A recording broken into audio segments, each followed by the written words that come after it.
Welcome back to another Tabletop Paper Company video. I'm super excited for today's video because we just got a ton of previews for the Magic Marvel Superhero set, which is coming out June 26, 2026. We got to see previews of the Commander decks, which have both a budget and expensive version. We got to see some of the beginner items, and the product I'm most excited about right now, it's the scene boxes. This gives us a preview of a handful of cards that are going to be in the set, and I gotta say, compared to the Spider-Man set, I think they're already doing this a lot better. Now, you've heard me say before about the Spider-Man set, I was really concerned that about 70% of the cards in the set were legendary. I'm hoping they don't do this time, but I do think there is quite a bit more diversity of the creatures because there are a lot more superheroes that they're basing it off of instead of just Spider-Man 100 different times. I'm willing to bet that these aren't the only versions of the superheroes and villains that we'll see in the set. For example, the Thanos,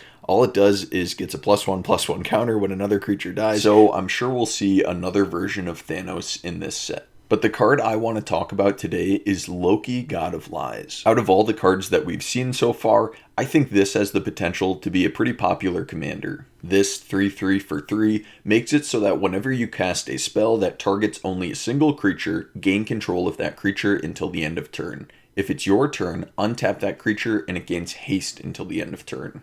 Gaining control of your opponent's creatures is a classic strategy in Magic and goes all the way back to the Alpha set with Control Magic.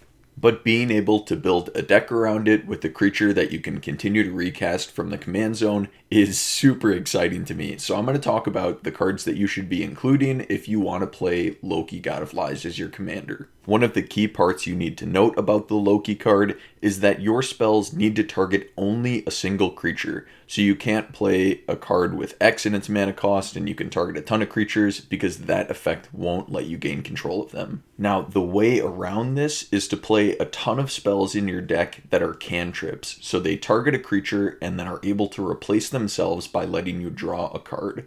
Some of the best versions of these cards are Ancestral Anger, Boiling Blood, Expedite, because they only cost 1 red mana, so you can chain them together if you continue to draw your cantrips.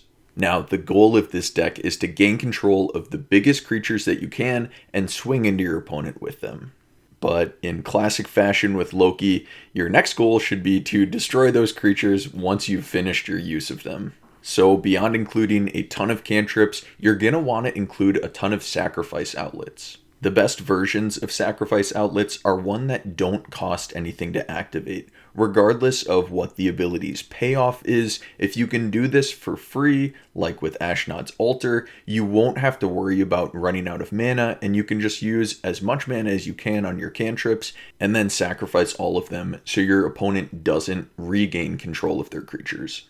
This is a classic steal and sacrifice archetype in Magic, but again, I think Loki's the best version of this card to have in the command zone, and it fits so well with this character, especially because this version of Loki is the Scepter version, so it's when he tries to take over New York, and I'm sure we'll get other versions of Loki, but for now, this is the one we have.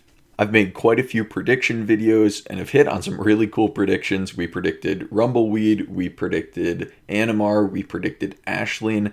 This isn't quite one of those videos. There are a lot of cantrips like this. Maybe some sacrifice outlets will go up in price, but not as drastically as previous videos. But check out our weekly finance update that we do. All the time Magic cards go up in price and you could have them in your collection. So we talk about 5 every single week. You could be $20, $30, $40, $50 richer without even knowing it. In the test deck that I built before I made this video, I also included some ramp in my deck, some commander protection, and some scry abilities. I really think those are going to be valuable because as you're using your cantrips, you can scry before you use the cantrip, so you know you'll draw into another cantrip if possible. That's all I've got for you guys. Thank you so much for watching. Be sure to like, comment, subscribe. It really helps the channel grow. And check out our weekly finance videos. You could have some gold in your collection and have no idea because prices go up all the time. Thank you again.